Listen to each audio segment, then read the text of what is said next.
Jadi tawadhu itu bukan berarti kemudian kita tempelkan kepala kita di tanah lalu mempersilahkan orang lain untuk menginjak kepala kita. Ini bukan tawadhu.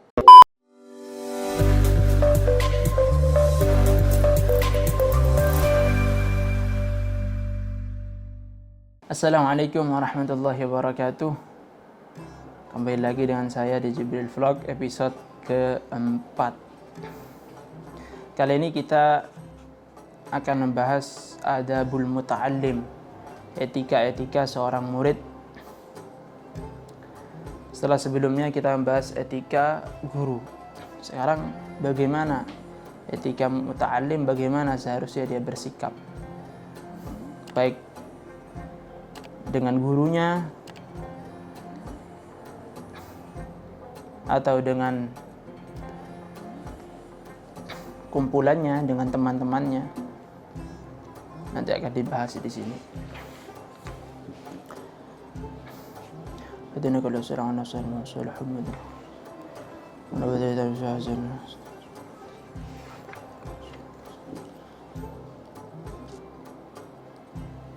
Fatihah.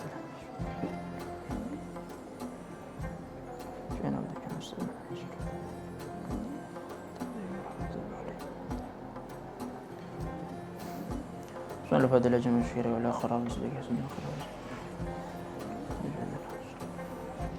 فاتحة من الشيطان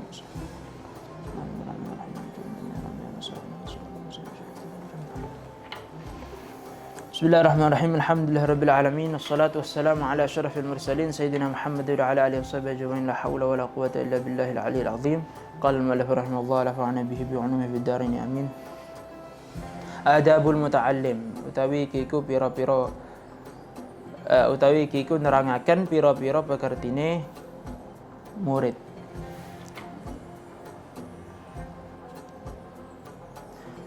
Lil muta'allimi adabun fi nafsihi wa adabun ma'a ustadhi wa adabun ma'a ikhwanihi. Lil muta'allimi ku tetep kedue murid adabun utawi pira-pira pekerti fi nafsi ing dalam awak dhewe ne muta'allim wa adabun lan pira-pira pekerti ma ustadi ing dalam sertane gurune muta'allim wa adabun lan pira-pira pekerti ma ikhwani ing dalam sertane pira-pira dulure muta'allim. Amma adabahu anapun utawi pira-pira pekerti ne muta'allim fi nafsihi ing dalam awak dhewe ne muta'allim fa kathiratun mongko iku akeh min haiku saking adab tarkul ujubi utawi ninggal ujub min hal niku saking adab atawadhu utawi adab asar wasit kulan jujur liyakuna darapun yen to ana sapa muta'allim mahbuban niku den demeni mausukan tur den komandeli bihi apa kelawan muta'allim. Min halaku saking muta'allim yakuna to yen to ana sapa muta'allim wa qurani ku angkang anteng fi misyati ing dalam cara melakune muta'allim ghaddan itu riku angkang meremakan tarfahu ing peningali muta'allim ani nadhari saking ningali ilal muharramati maring pira-pira kang den haramaken wa yakuna yen to ana sapa muta'allim aminan iku angkang ngreksa alama ing atase perkara utia kang den paringi sapa muta'allim hu ing maminal ilmi bayani ilmu fala yajibu mungkara jawab sapa muta'allim bi ghairi ma kalawan liyani perkara ya'rifu kang weruh sapa muta'allim. Muta'allim mengenai pembahasan mengenai etika seorang muta'allim ini ada 3 pembahasan yang berbeda. Yang pertama adab dengan dirinya sendiri, kemudian adab beserta gurunya, kemudian adab dengan teman-temannya, dengan sahabat-sahabatnya. Adapun adab dia dengan dirinya sendiri ini ada banyak, katsirah, diantaranya adalah tarkul ujbi. Ya, tidak ujub. Ujub ini apa? Heran kepada dirinya sendiri, kagum dengan dirinya sendiri. Ini namanya ujub. Oh saya kok bisa begini, oh saya kok bisa begini. Nah, ini namanya ujub. Yang mana ujub ini harus dia tinggalkan. Caranya bagaimana? Ya diantaranya adalah selalu memandang bahwa segala hal ini datang dari Allah Subhanahu wa taala. Bukan dari dirinya sendiri.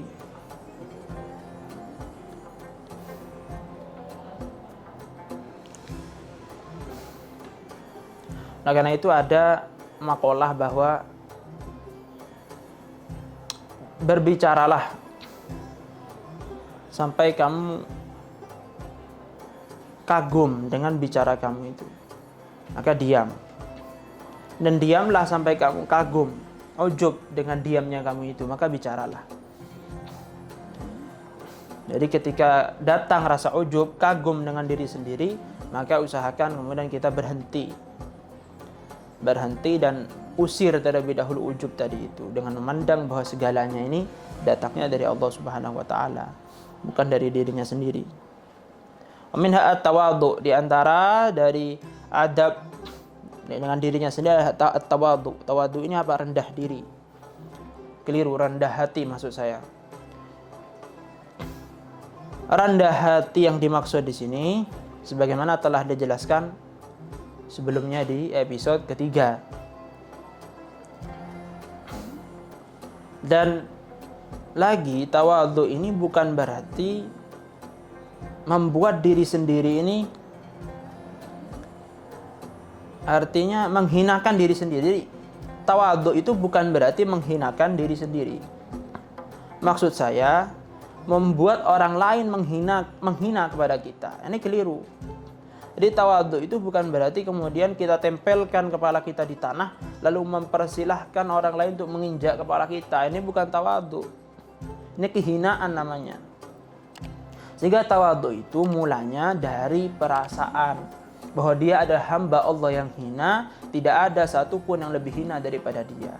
Dia tidak merasa lebih mulia daripada apapun di dunia ini. Jadi mulanya dari perasaan.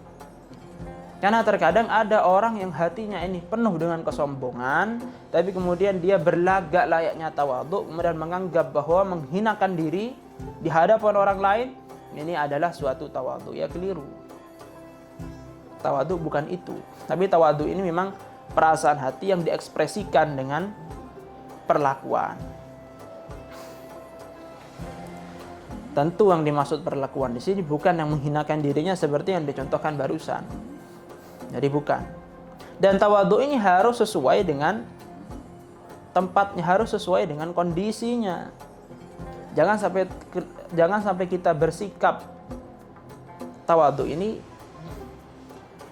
di tempat yang keliru, di kondisi yang keliru. Ada saat-saat kita harus berlagak sombong, ada. Seperti saat ada di medan perang. Seperti juga sombong kepada orang yang kaya, yang mana dia juga sombong dengan kekayaannya. Sombong kepada orang kafir. Ini semua tujuannya agar kita tidak dianggap rendah, kita tidak dihinakan kemudian. Jadi kita ini dalam tawadhu, jangan sampai kita bersikap tawadhu kemudian menjadi sebab dihina oleh orang lain, atau menjadi sebab diri kita ini hina, derajatnya kemudian dihina, demikian. Lalu bagaimana? Ya sesuaikan dengan kondisinya, caranya demikian. Kalau tawadhu kepada orang kafir, kita tawadhu, kita hormat, akhirnya tawadhu orang kafirnya merasa bangga diri. Kita dihina orang muslim, kemudian seakan-akan derajatnya ada di bawah orang kafir. Lah, ini yang menjadi masalah. Jadi tawadhu sesuaikan dengan kondisi yang ada. Jangan semua orang kemudian kita tawadhu, jangan. Tawadhu kepada orang yang sombong, ya keliru. Akhirnya dia merasa semakin berbangga diri. Kemudian kita dihinakan demikian. Jadi janganlah bersikap bodoh begitulah dengan tawadhu ini. Disesuaikan dengan kondisi yang ada. Waquran, wasidku, dan dia harus jujur. Dia harus jujur. Agar apa? Liyakuna mahbuban mawthuqan bih, agar dia ini dicintai dan dia ini dipercaya. Orang kalau sudah pernah tidak jujur, maka sulit untuk mendapatkan kepercayaan lagi. wa minha la iku setengah saking adab ayakuna utawi ento ono sapa muta'allim waquran iku wong kang anteng fi misyatihi dalam cara melakoni muta'allim ghaddan turiku wong kang meremakan tarafahu ing peningale muta'allim anin nadhari saking ningali ilal muharramati maring pira-pira perkara kang den haramaken. Di antara adab dari seorang murid adalah dia harus waquran fi misyatihi, anteng, tenang dalam cara berjalannya, tidak terburu-buru, ya juga tidak terlalu lamban. Oleh karena itu Allah dalam Al-Quran menceritakan wasiat Luqman radhiyallahu anhu kepada putranya, waqsid, sederhanakanlah kamu dalam cara berjalanmu. Artinya apa sederhana? Ya tidak terlalu cepat, ya tidak terlalu lamban. Jadi tenang, dan juga dalam berjalan ini tidak berlagak sombong. Tidak berlagak sombong. Jadi sederhana saja. Cara berjalan sederhana saja. Ghaddan tarafahu 'anil nadhar ilal muharramat. Dia menjaga pandangannya dari yang diharamkan. Karena nazar itu bisa menjadi bahan bakar utama dari syahwat. Nah, karena itu disebutkan bahwa muqaddimah daripada zina,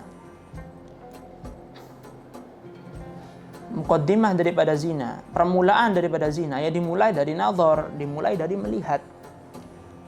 Andaikan orang itu mau menjaga pandangannya, maka tentu dia tidak akan terjebak dalam syahwat yang menuntun dia kepada zina.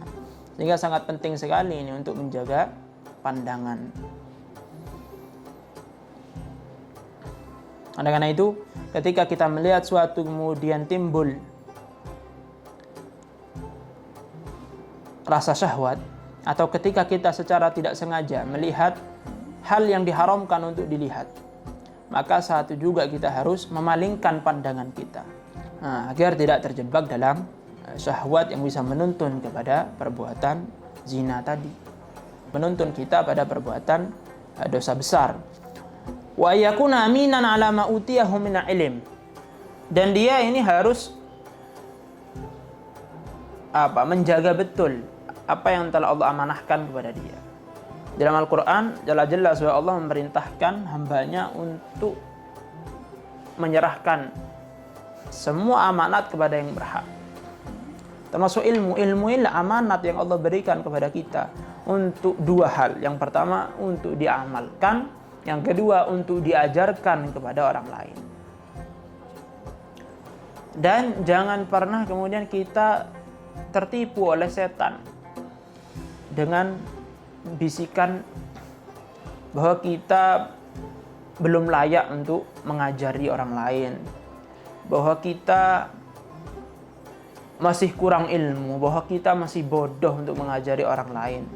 Jangan tertipu oleh bisikan setan demikian. Itu adalah tipuan setan. Oleh karena itu, Imam Abdullah bin Al-Haddad di dalam Al-Wasaya An-Nafi'ah, beliau menuliskan di dalam kitab itu sesuatu yang luar biasa, bahwa kita atas ilmu yang kita punya tanggung jawab untuk menyampaikannya kepada orang lain. Kita tentang ilmu yang kita punya ini harus disampaikan kepada orang lain. Jadi kita ini sudah disebut alim untuk menyampaikan kepada orang lain, alim pada ilmu yang kita punya. Jadi alim, yang dimaksud alim bukan berarti mendalami suatu ilmu, bukan, tapi mempunyai ilmu. Lah kita dengan ilmu yang kita punya, kita sudah disebut alim dan punya tanggung jawab untuk menyampaikannya kepada orang lain. Jadi mengajar itu tidak harus menunggu mendalam betul, alim betul, bisa mengetahui semua ilmu. Ya tidak mungkin.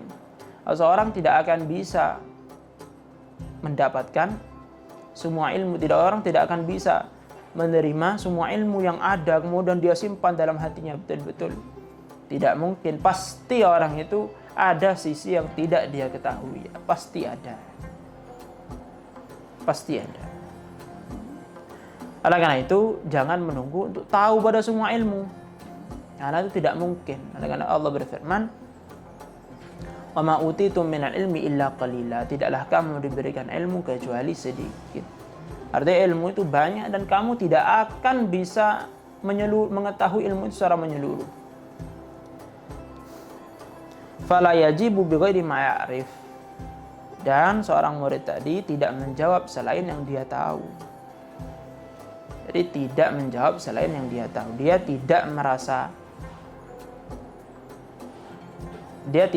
Dia tidak mau menjawab pertanyaan yang dia tidak tahu jawabannya. Jadi jangan pernah merasa gengsi untuk menjawab tidak tahu ketika ditanya oleh orang lain. Wa amma adabuhu lan anapun utai piro-piro adabe muta'allim ma ustadihin dalam sertane gurune muta'allim. Faminha mongko iku setengah saking adab ayat takida utawi entone katakan sapa muta'allim anna fadlahu yang sa'atuhuni anugerai. Ustad akbaru iku luwih gedhe min fadli walidayhi tinimbang saking anugerai guru wong tuwa loro ne muta'allim alaihi ngatasé muta'allim lanahu krana sa'atuhuni ustad yurabbi iku didik sapa ustad ruhahu ing ruhe muta'allim. Adapun etika murid kepada gurunya diantaranya adalah dia meyakini bahwa keutamaan gurunya ini lebih besar daripada keutamaan orang tuanya. Karena apa? Karena ustadz ini yurabbi ruhah, mendidik ruh daripada muridnya tadi itu. Berbeda halnya dengan orang tua kepada anak.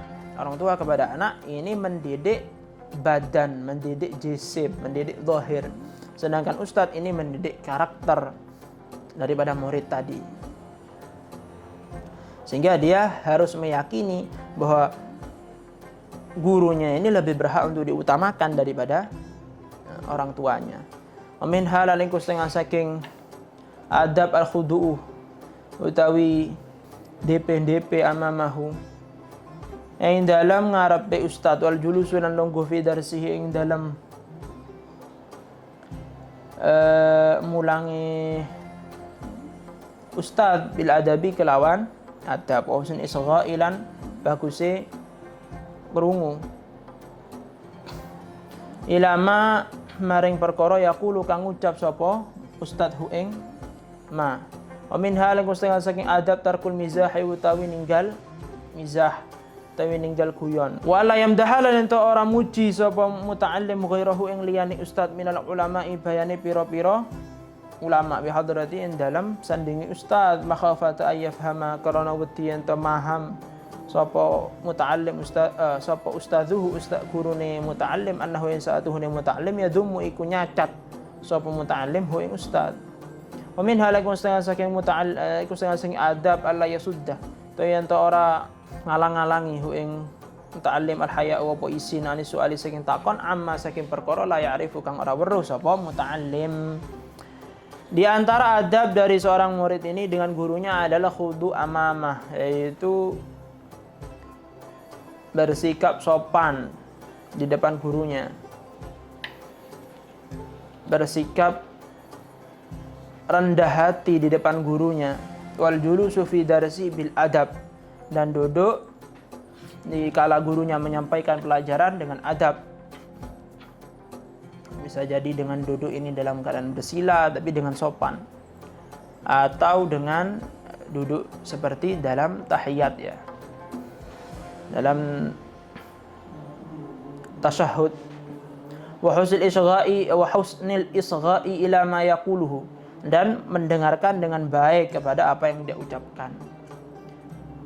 Aminha, di antara adab daripada guru kepada murid kepada gurunya adalah tarkul mizah, ya, tidak banyak bercanda.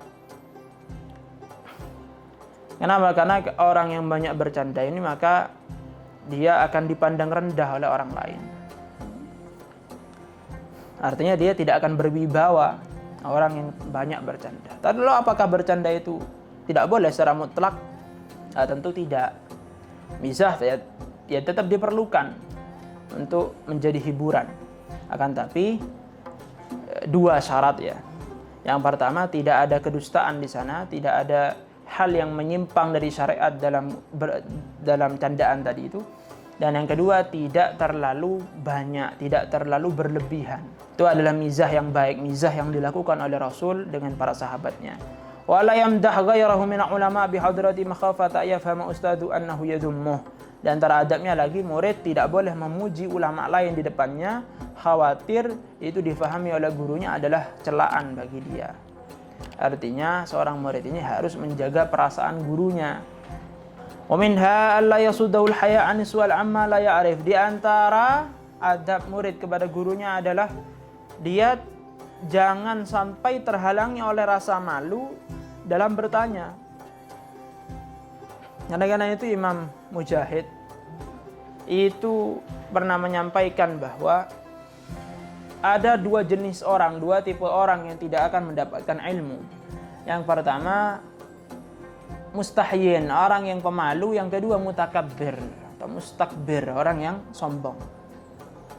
Sehingga orang yang ingin mendapatkan ilmu ini harus bertanya ketika dia tidak mengerti, tentu dengan adab yang ada. Kalau memang gurunya saat itu dinilai dalam keadaan yang baik untuk menerima pertanyaan. Artinya tidak dalam ketika gurunya menjelaskan pelajaran, juga tidak dalam keadaan gurunya lelah, gurunya dalam keadaan marah, jangan. Ya tetap harus melihat kondisi yang ada dan dengan adab yang ada. Dengan adab yang telah diajarkan oleh para ulama. Ya, tentu bertanya dengan sopan dan lain sebagainya. Oleh karena itu, kalau kita melihat kepada kitab-kitab hadis untuk persoalan ilmu, tidak ada para sahabat itu merasa malu untuk bertanya. Mereka dalam permasalahan apa saja, yang tidak mereka ketahui, mereka tanya kepada Rasul, apa jawabannya, bagaimana solusinya, bagaimana hukumnya menurut pandangan syariat. Mereka selalu bertanya, terutama para sahabat perempuan, yang mana mereka ini selalu bertanya kepada Rasul mengenai hal-hal yang tidak mereka ketahui hukumnya bagaimana. Meskipun itu adalah urusan kewanitaan, seperti urusan darah haid dan lain sebagainya, mereka tetap bertanya kepada Rasul. Barokah dari keberanian mereka untuk bertanya, mereka tidak malu sama sekali untuk bertanya, sehingga sampai sekarang kemudian hukum ya tentang darah wanita, tentang kewanitaan ini kemudian menjadi jelas disampaikan oleh Rasul. Barokah dari keberanian para sahabiah saat itu untuk bertanya kepada Rasul. Andaikan mereka malu untuk bertanya, tentu kita tidak akan mendapat penjelasan itu dari Rasul. Disebutkan juga bahwa al-ilmu khazain wa mafatihuhu as-su'al. Wa al-ilmu khazain, ilmu itu bagaikan gudang-gudang. Gudang yang banyak. Kuncinya, yang namanya gudang tentu akan dikunci. Kuncinya apa? Wa mafatihuhu as-su'al. Kuncinya adalah pertanyaan. Jadi kalau orang tidak mau bertanya, maka banyak gudang ilmu yang tertutup dari dia. Jadi jangan malu untuk bertanya. Diceritakan juga bahwa dari sahabat Jabir bahwa pernah ada salah seorang sahabat Nabi ini datang dari peperangan, kepala beliau luka. Kemudian beliau junub. Beliau bertanya kepada para sahabat, para kawan-kawannya, bagaimana ini? Kepalaku ini luka, tapi aku junub. Saya harus mandi atau tidak? Ternyata para sahabatnya ini, para kawan-kawan orang yang bertanya ini, sahabat yang bertanya ini, memilih untuk langsung menjawabnya, padahal mereka tidak tahu bagaimana jawabannya. Tapi mereka langsung menjawab dan enggan untuk bertanya kepada Rasul. Mereka langsung menjawab, tidak ada. Sementara dari Rasul tidak ada rukhsah dalam hal itu, ya tetap harus mandi. Tapi mereka enggan untuk bertanya kepada Rasul. Akhirnya sahabat ini pun mandi dengan kepala yang luka tadi. Mandi karena luka yang dialami tadi, beliau meninggal dunia karena terkena air, mungkin kemudian wafat. Kabar itu kemudian sampai ke telinga Rasul Muhammad SAW. Beliau kemudian tidak suka, marah dengan kejadian ini. Ini bagaimana bisa? Mereka ini sudah membunuh kawan-kawannya, ini sudah membunuh orang ini. Kenapa?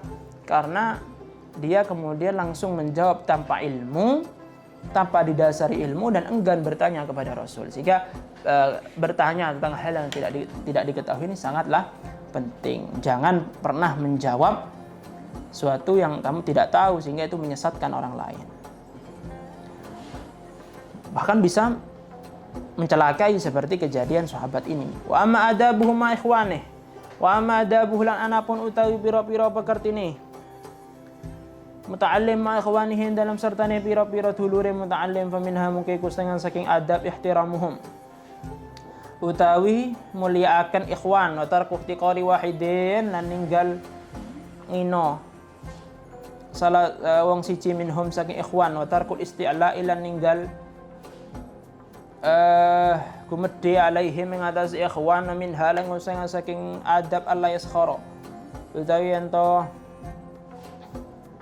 ora ngino sapa muta'allim bibati ilfahmi kelawan lambati faham minhum saking ikhwan wala yafrah lan ento ora bunga sapa muta'allim idza wabbakhan dalam nalikane ngeleaken al ustadu sapa gurune ba'dul qasirin ai sebagiane pira-pira kang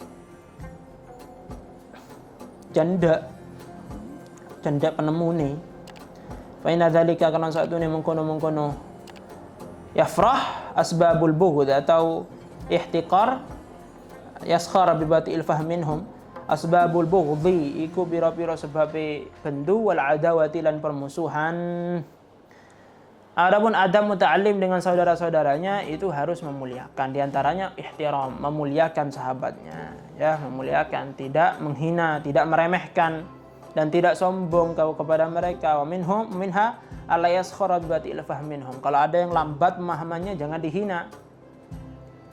Karena bisa jadi ada banyak hal yang orang yang lambat fahamnya ketahui yang tidak diketahui oleh orang yang menghina ini. Atau biasa jadi orang yang lambat fahamnya ini lebih baik dari segi amalnya daripada orang yang menghina. Jadi jangan pernah menghina siapapun. Wala yafrah idza wabbaqal ustad ba'dul qasirin, dan jangan bahagia kalau gurunya menyalahkan atau menggertak sebagian dari murid yang tidak faham, tidak mengerti semisal. Fa inna dzalika asbabul bughdhi wal adawah. Karena hal itu semuanya menghina tadi itu, kemudian senang ketika ada yang disalahkan oleh gurunya. Nah, ini sebab dari permusuhan dan sebab dari kebencian. Baik, saya kira cukup sampai di sini episode keempat kali ini membahas tentang adab muta'allim. Kalau ada koreksi atau saran silahkan sampaikan di komen di bawah. Terima kasih. Wallahu a'lam bishawab. Semoga bermanfaat. Al-Fatihah.